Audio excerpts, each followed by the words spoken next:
अब जरा गौर से देखिएगा, आंखें खोल के देखिएगा। ये क्या मोइन अली साहब, जो लोग कहते हैं ना कि भाई एमी तुक्के मारते हैं या फिर एमी दिखावे के लिए करते हैं, जरा आप खुद ही देख लें जनाब। अस्सलाम वालेकुम दोस्तों, मैं हूं सकलैन और आप देख रहे हैं हम सबका यूट्यूब चैनल साकी स्पोर्ट। और आज की इस वीडियो के अंदर हम मोइन अली के उस कारनामे के बारे में बात करने जा रहे हैं जो ऑलरेडी कई सौ मरतबा हो चुका है, लेकिन फिर हमें देखने को मिला। तो उसी वाकये के बारे में बात करेंगे। आप लोगों से रिक्वेस्ट है कि इस वीडियो को मोइन अली के सच्चे पक्के बहुत बड़े फैन इस वीडियो को लाइक करेंगे और चैनल पर पहली मरतबा आने वाले से ये रिक्वेस्ट है कि चैनल को सब्सक्राइब कीजिएगा ताकि आपको तमाम तर ऐसी अपडेट्स, ऐसी बढ़िया वीडियोस मिलती रहें। तो काइंडली चैनल को जरूर सब्सक्राइब कीजिएगा, नोटिफिकेशन की अलामत को भी लाजमी से। कराची किंग्स और मुल्तान सुल्तान के दरमियान मैच खेला गया पाकिस्तान सुपर लीग का, जो कि बहुत ज्यादा अहमियत का हामिल मैच था, लेकिन इसमें मुल्तान सुल्तान की बढ़िया किस्म की परफॉर्मेंस देखने को मिली। लेकिन यहाँ पर क्रेडिट मैं मोइन अली को इसलिए देना चाहूंगा क्योंकि शुरू में वो बिल्कुल आहिस्ता खेले गए थे, लेकिन उसके बाद उन्होंने बहुत अलग किस्म की बैटिंग का मुजाहरा किया। स्टैंड्स लिया, हिट्स मारी, छक्के मारे, चौके मारे, हर जगह शॉट्स खेले। इन शॉर्ट में आपको बताऊं कि मोइन अली अपनी परफॉर्मेंस की वजह से अपनी टीम मुल्तान सुल्तान को उस लेवल पर ले गए थे जहां पर जीत ऑलमोस्ट कंफर्म दिखाई दी जा रही थी, और ऐसा ही हुआ, मुल्तान सुल्तान जीता।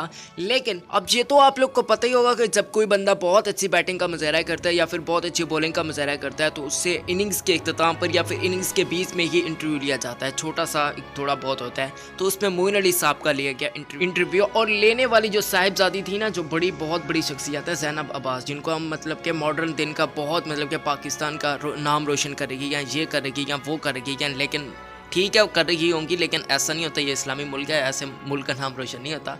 तो यहाँ पर मोइन अली साहब जो कि बहुत अलग किस्म के खिलाड़ी, जो इंग्लैंड में रहते हैं, इंग्लैंड की टीम से खेलते हैं, जहां पर आपको पता है क्या सीन होता है, लेकिन इसके बावजूद उन्होंने एक नज़र उठाकर नहीं देखी। लेकिन हमारी ज़ैनब अब्बास साहिबा मतलब है कि इतनी मटकती रहीं, ऐसे बालों पे हाथ फेरते हुए, ये वो बाल इधर किए उधर किए, लेकिन मोइन अली साहब को क्रेडिट देना चाहिए, बल्कि वो सच्चे मुसलमान होने का पक्का सबूत दे रहे थे। और हमारी शहजादी साहिबा, अब बंदा क्या ही क्या यार, मैं कुछ कहूँगा तो लोग मुझे काफ़ी ज़्यादा क्रिटिसिज्म करेंगे कि भैया आपने ज़ैनब अब्बास को कुछ कह दिया। मैं कुछ भी नहीं कहूँगा भाई, मैं बिल्कुल सीरियसली मैं कुछ नहीं कहूँगा, क्योंकि मोइन अली की वजह से मैं वीडियो बना रहा हूँ, ज़ैनब अब्बास की वजह से नहीं बना रहा। तो मोइन अली साहब दिल के बहुत ज़्यादा करीब हैं और सच्चे पक्के मुसलमान हैं। अल्लाह पाक से दुआ है कि अल्लाह पाक हमें भी ऐसी ईमानी कुव्वत नसीब फरमाए। जो हालात चल रही है ना, बस अल्लाह पाक खैर ही करे इंशाल्लाह। मैं मिलता हूँ आपसे किसी नेक्स्ट अच्छी वीडियो। बहुत सारा ख्याल रखिएगा और इस वीडियो को दबा के शेयर कीजिएगा, मतलब है कि हर जगह फैला दो, ज़ैनब अब्बास तक पहुँच जाए और वो सर पे दुपट्टा लेना शुरू कर दे। वैसे है बहुत मुश्किल, लेकिन मैं वैसे ही बस अल्लाह ताला से दुआ कर रहा हूँ कि अल्लाह पाक हिदायत दे हर किसी को। अपनी दुआओं में मुझे भी जरूर याद रखा करें। इंशाल्लाह सुबह इंशाल्लाह मिलते हैं किसी नेक्स्ट अच्छी वीडियो में, लेकिन इस वीडियो को ज़्यादा से ज़्यादा शेयर कीजिएगा, जितना हो सके सवाब की नियत से आप लोगों ने शेयर करना है। अल्लाह हाफिज़।